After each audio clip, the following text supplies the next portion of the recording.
Hello बच्चों, आज हम बात करने वाले हैं क्लास 12 की हिस्टोरी का सेट 3 जो मैं पहले से ही दो सेट कर चुका हूँ, जो एक और दो हो है। हम आज करेंगे सेट 3 जो आपके हिस्टोरी का है। 30 क्वेश्चन को हम देखेंगे जो आपके एग्जाम के लिए बहुत ही महत्वपूर्ण है और एग्जाम में जरूर आएगा ये क्वेश्चन। तो हम देर ना करते हैं, शुरू करते हैं। हम पहला नंबर क्वेश्चन से शुरू करते हैं। क्वेश्चन नंबर 1 है आपका, इंडिका के लेखक कौन थे? तो आपका ऑप्शन नंबर ए है मेगास्थनीज, बी है अशोक, सी है चाणक्य, डी है प्लिनी। प्लिनी तो आपका ऑप्शन नंबर आंसर ए हो जाएगा, यानी कि मेगास्थनीज जिसका इंडिका के लेखक थे वो मेगास्थनीज थे। हम क्वेश्चन नंबर 2 को देखते हैं।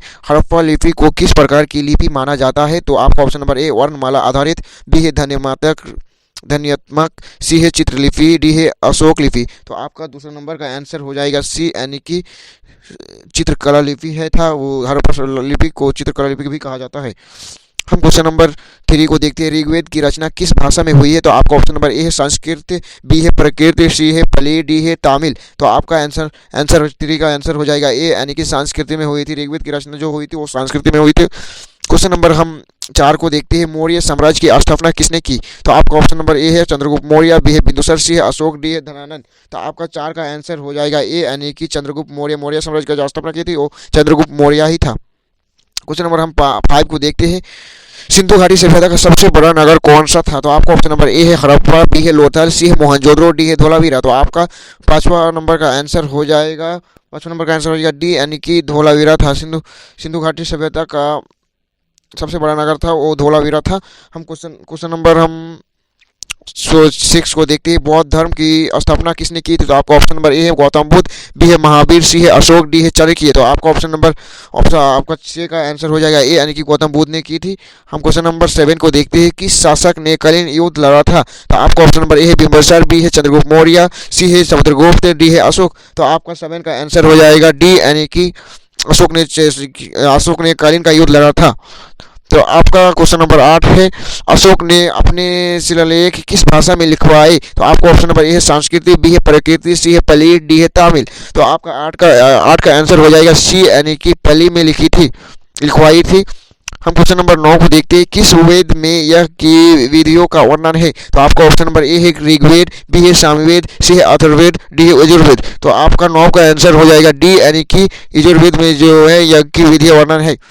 हम क्वेश्चन नंबर 10 को देखते हैं। महाजनपद काल में कितने महाजनपद थे? तो आपका ऑप्शन नंबर ए है 12, बी है 16, सी है 14, डी है 20। तो आपका 10 का आंसर हो जाएगा बी, यानी कि 16 थे। हम क्वेश्चन नंबर 11 को देखते हैं। बौद्ध को ज्ञान की प्राप्ति कहाँ हुई थी? तो आपका ऑप्शन नंबर ए है सारनाथ में, बी है लुम्बिनी, सी है बोधगया, डी है कुशीनगर। तो आपका 11 का आंसर नंबर हो जाएगा सी, यानी कि बोधगया में बौद्ध को जो ज्ञान की प्राप्ति हुई थी वो बोधगया में हुई थी। हम क्वेश्चन नंबर 12 को देखते हैं। इल्तुतमिश ने किस मुद्रा की शुरुआत की? तो आपका ऑप्शन नंबर ए है रुपया, बी है टंका, सी है चांदी का सिक्का, डी है सोने का सिक्का। तो आपका 12 का आंसर हो जाएगा बी, यानी कि टंका का मुद्रा की शुरुआत की थी। हम क्वेश्चन नंबर 13 को देखते हैं। विजयनगर साम्राज्य की स्थापना किसने की थी? तो आपका ऑप्शन नंबर ए है हरिहर और बुक्का, सी बी है कृष्णदेव राय, सी है देव राय, डी है वीर बल्लाल। तो आपका 13 का आंसर हो जाएगा ए, यानी कि हरिहर और बुक्का ने की थी। हम क्वेश्चन नंबर 14 को देखते हैं। किस पुस्तक में मुगलों का इतिहास दर्ज है? तो आपका ऑप्शन नंबर ए है अकबरनामा, बी है फहवत, सी है तुजुक ए बाबरी, डी है बाबरनामा। तो आपका ऑप्शन नंबर 14 का आंसर हो जाएगा डी, यानी कि बाबरनामा में है। मुगल काल का इतिहास जो मिलती है वो बाबरनामा में ही मिलते हैं। हम क्वेश्चन नंबर 15 को देखते हैं। अकबर ने दीन ए इलाही की शुरुआत कब की? तो आपका ऑप्शन नंबर ए है 1565, बी है 1582, सी है 1570, डी है 1590। तो आपका 15 का आंसर हो जाएगा बी, यानी कि 1582 में किया था वो शुरू, जो दीन इलाही धर्म चलाया था तो वो 1582 में चलाया था। हम क्वेश्चन नंबर 16 को देखते हैं। शिवाजी ने अपना राज्य विस्तार कब किया? तो आपका ऑप्शन नंबर ए है 1664, बी है 1670, सी है 1674 और डी है 1680। तो आपका 16 का आंसर हो जाएगा सी, यानी कि 1674 में किया था। और जो राज्य से किया था तो वो 1674 में किया था। हम क्वेश्चन नंबर 17 को देखते हैं। किस आंदोलन को नमक सत्याग्रह भी कहा जाता है? तो आपका ऑप्शन नंबर ए है अशोक असहयोग आंदोलन, बी है दांडी मार्च, सी है भारत छोड़ो आंदोलन, सी डी है सनवी आगे आंदोलन। तो आपका 17 का आंसर हो जाएगा बी, यानी कि दांडी मार्च को कहा जाता है नमक सत्याग्रह आंदोलन। हम क्वेश्चन नंबर 18 को देखते हैं। भारतीय राष्ट्रीय कांग्रेस की स्थापना कब हुई? तो आपका ऑप्शन नंबर ए है 1885, बी है 1890, सी है 1882, डी है 1895। तो आपका 18 का आंसर नंबर हो जाएगा ए, यानी कि 1825 में कांग्रेस की स्थापना किया गया था। हम क्वेश्चन नंबर 19 को देखते हैं। महात्मा गांधी ने भारत में सत्याग्रह आंदोलन की शुरुआत कहाँ से की? तो आपका ऑप्शन नंबर ए है चंपारण से, बी है अहमदाबाद से, सी है खेड़ा से, डी है साबरमती। तो आपका 19 का आंसर हो जाएगा ए, यानी कि जो चंपारण से किया था, सत्याग्रह आंदोलन जो किया था महात्मा गांधी जी ने, वो चंपारण से ही किया था। हम क्वेश्चन नंबर 20 को देखते हैं। जलियांवाला बाग हत्याकांड कब हुआ? तो आपका ऑप्शन नंबर ए है 1917, बी है 1918, सी है 1919, डी है 1920। तो आपका 20 का आंसर हो जाएगा सी, यानी कि 1919 में जो हत्याकांड हुआ था वो जलियांवाला बाग के नाम से जाना जाता है। हम क्वेश्चन नंबर 21 को देखते हैं। भगत सिंह का संबंध किस संगठन से था? तो आपका ऑप्शन नंबर ए इंडियन नेशनल कांग्रेस से, बी मुस्लिम लीग से, सी होम रूल लीग से, D Hindustan socialist Republican association से। तो आपका 21 का आंसर हो जाएगा डी, यानी कि हिंदुस्तान सोशलिस्ट रिपब्लिकन एसोसिएशन से थी उसका संबंध। हम क्वेश्चन नंबर 22 को देखते हैं। भारत विभाजन किस योजना के तहत हुआ? तो आपका ऑप्शन नंबर ए है माउंटबेटन योजना से, बी क्रिप्स मिशन से, सी कैबिनेट मिशन, डी वेले योजना। तो आपका 22 का आंसर हो जाएगा ए, यानी कि माउंटबेटन योजना से शुरू हुआ था योजना तहत।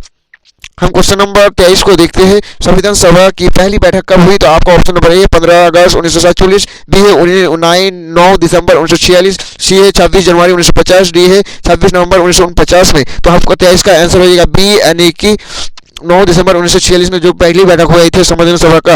हम क्वेश्चन नंबर 24 को देखते हैं। स्वदेशी आंदोलन का मुख्य उद्देश्य क्या था? तो आपका ऑप्शन नंबर ए है विदेशी कपड़े का उपयोग, बी है अंग्रेजों का समर्थन, सी है विदेशी वस्तु का बहिष्कार, डी है भारत का विभाजन। तो आपका 24 का आंसर हो जाएगा सी, यानी कि विदेशी वस्तुओं का बहिष्कार।